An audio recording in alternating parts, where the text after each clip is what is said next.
박정훈 의원님 그 질의 답변하는 과정에서 그 노동 유연성이 필요하다라는 취지의 말씀하셨는데 이게 반도체에만 특별히 필요합니까? 간단히 답해 주십시오. 뭐 인공지능 쪽에도 필요하다고 네, 판단합니다. 그렇죠. 예. 바이오는 안 필요합니까? 필요하다고 봅니다.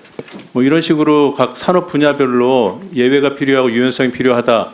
그러면은 논의는 어떻게 해야 됩니까? 한꺼번에 몰아서 연구개발 분야에 대해서 국가 전략 산업으로서 육성할 가능성이 있는 산업 분야를 특정하고 거기에 대한 예외가 필요한지 실태 조사하고 거기에서 대안을 마련해야 되는 것 아닌가 싶어요. 반도체 특별법 하나 개정한다고 이게 이 문제가 다 해결되나요? 아니죠?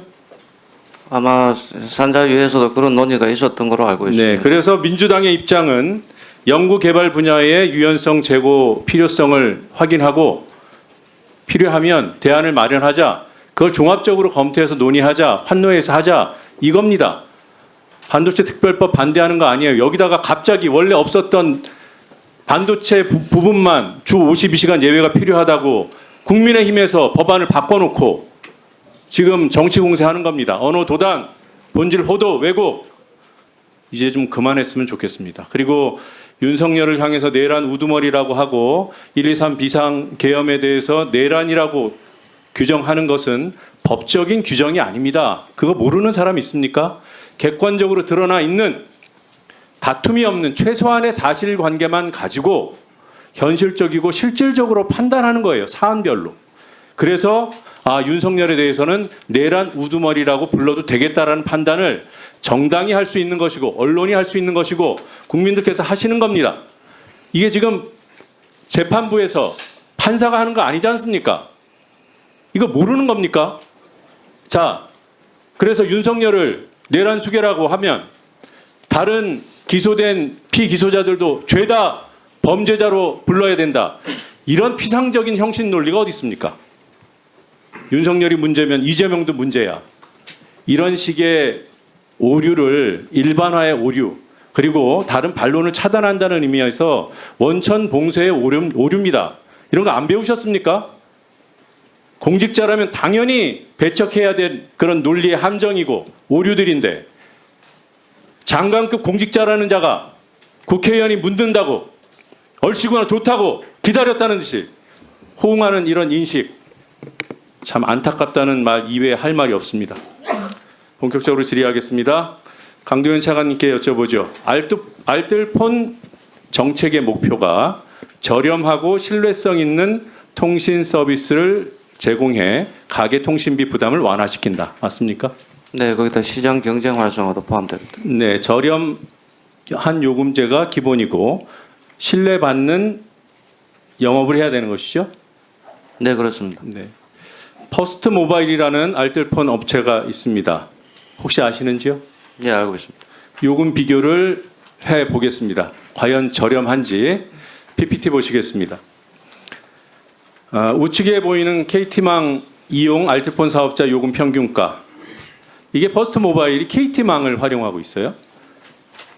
데이터 기준으로 비교를 해보면 퍼스트 모바일의 요금이 7기가 기준으로 하면 60%가 높고요. 15기가 기준으로 하면 73%나 높습니다. 이게 요금만 높은 게 아니라 매우 위험한 영업을 해오고 있습니다. PPT 또 보시겠습니다. 이제 이 개인정보 제공 동의를 하는데 제공처를 한번 보십시오. 제공받는 자, 광화문 온, 리더스 프로덕션, 자유일보 쭉 가다 보면 사랑제일교회가 나오고요. 자유마을이 나오고요. 대국본 등이 나옵니다. 다 아시죠? 전광훈 집단이에요. 이게 통신업체가 개인정보 동의를 이렇게 받고 있어요.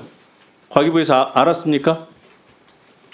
이 건과 관련해서 정무위에서도 개보위가 거기에 대한 검토를 해보겠다고 답변 드린 것으로 알고 있습니다. 개인정보 관련해서. 네.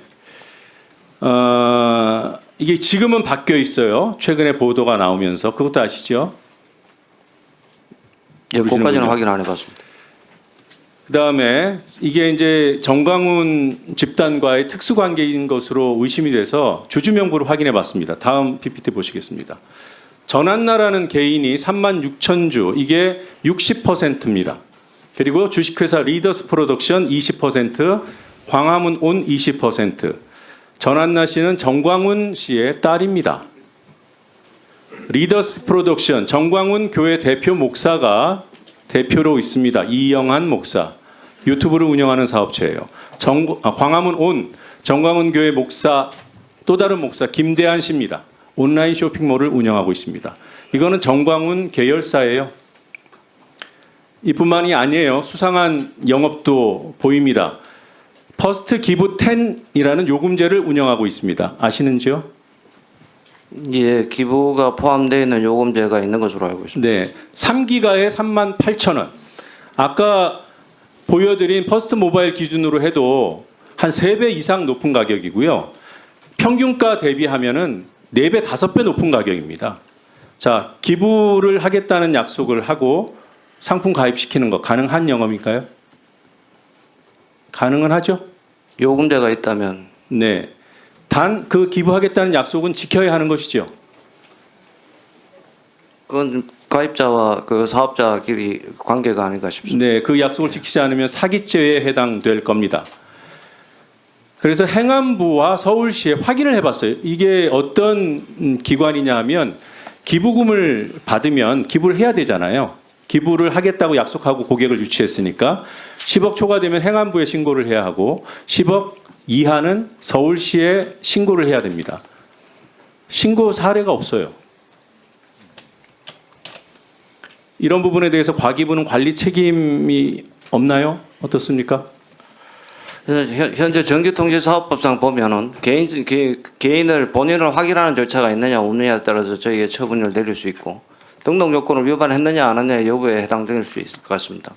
기타 부분에 고가 요금에 대한 문제 거짓이나 내용이 있는지 여부는 금지행위로서 방통위 소관으로 되어 있고 개인정보 아까 주셨던 말씀은 개인정보보호위원회의 소관으로 판단하고 있습니다. 저희 쪽에서는 본인 확인에 관련해서 이 업체의 과거에 작년에 그런 문제가 일부 있어서 신용명을 안 거쳐서 일단 영업정지를 매긴 바가 있고 지금 사례하고 다른 사례가 되겠습니다. 과기부 차원의 대응 가능한 방안을 정리해서 의원실에 주시고요. 그리고 방통위 사무총장님. 예. 네, 아까 요금제와 관련해서 방통위 소관이라는 말씀 들으셨죠? 예, 일부 뭐. 예, 방통위 입장 의원실에 제출해 주세요. 예, 알겠습니다. 감사합니다. 그러니까 혹시 두 분 간사님 성관이 사무총장님께 질의하실 겁니까?